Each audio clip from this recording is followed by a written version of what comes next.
Well, it wouldn't, except your browser has really no clue whatsoever about being in a security domain or not. So what's cached insecurely will be available when you're running your VPN later.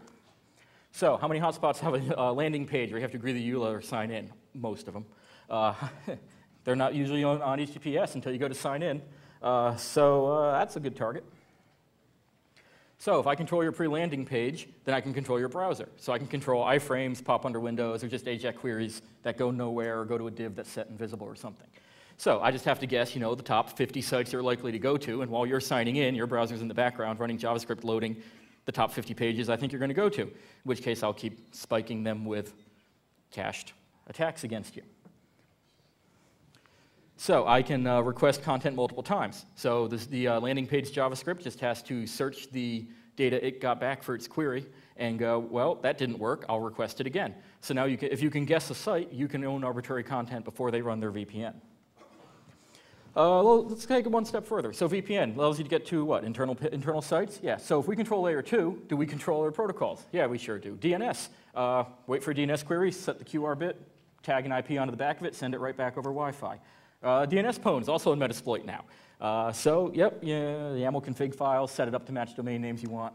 So we control the browser, we control DNS resolution, we can retry as much as we want if the DNS attack doesn't land. What stops us from caching intranet? Here's a hint, nothing. So a little JavaScript shim that we feed you an IP for intranet, cache a little bit of JavaScript that then scrapes all the DOMs on the intranet page when you log in over VPN, ships them off to a remote server. Or just rewrites all your login forms to, send the internal company credentials out. So browsers are great. What else do they do? Well, they cache DNS. So that means pre-VPN, we can start caching internal domain names as external IPs in your browser. That's fun. I'm sure you can think of a couple things to do with that. What else can we target? Well, smartphones are really just computers now. They've got complex browsers. They're on little low bandwidth 3G networks. Yeah, they cache data. But all the smartphones are on cell networks, right? I'll just use 3G. There's never been any consistent problems with 3G or anything. Besides, smartphone users are used to going to Wi-Fi. Some people prefer it. They might have limited data plans or whatever. Besides, you could always help them not have 3G. But of course, that would be illegal. You should never go to an import site and buy a $25 jammer. Obviously, someone trying to own your company would never do something illegal, so don't worry about that.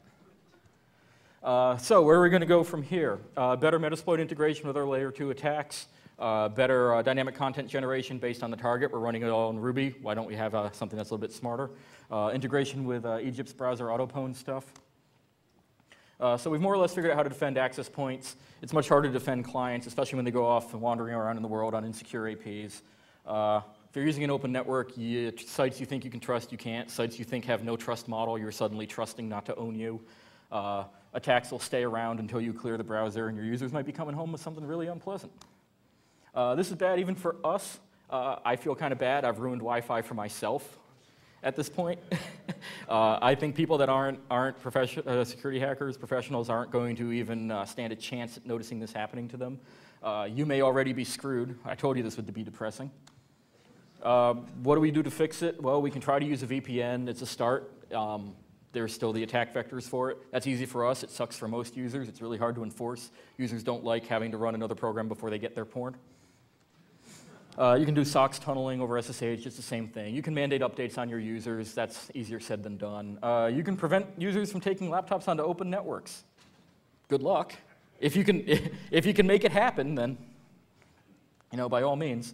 It would be nice to say to move to WPA networks. PSK is better, it's still not really a solution. When the PSK is known, like at a con, then the only thing really preventing people from attacking that the same way is a lack of tools. If you know the PSK and you can watch the users connect, you can watch them do the handshake and extract it. EAP, it's better. You get per user passwords, you get per user keying, you get per session keying. We were using WPA2 Enterprise here.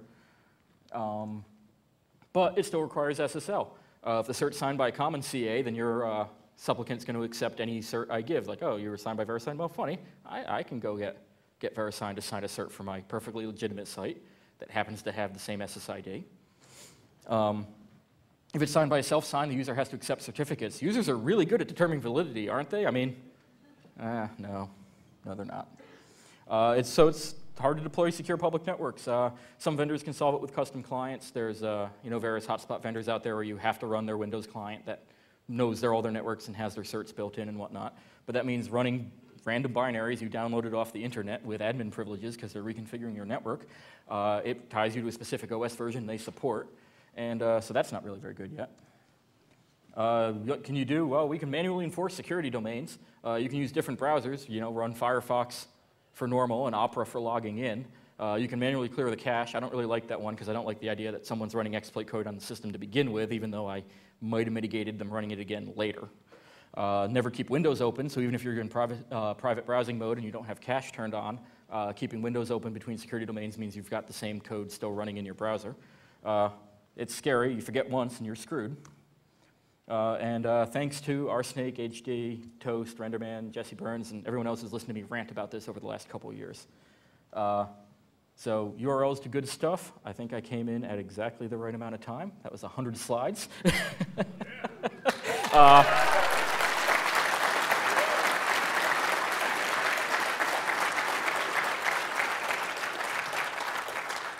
Thanks for listening. If anybody has any questions, find me after. I'm going to get out of the way for the next speaker, though. And if anybody can think of any ways to help fix this, I mean, it's in all our interests. We like free Wi-Fi. I just like free Wi-Fi that doesn't get me owned. So, yeah.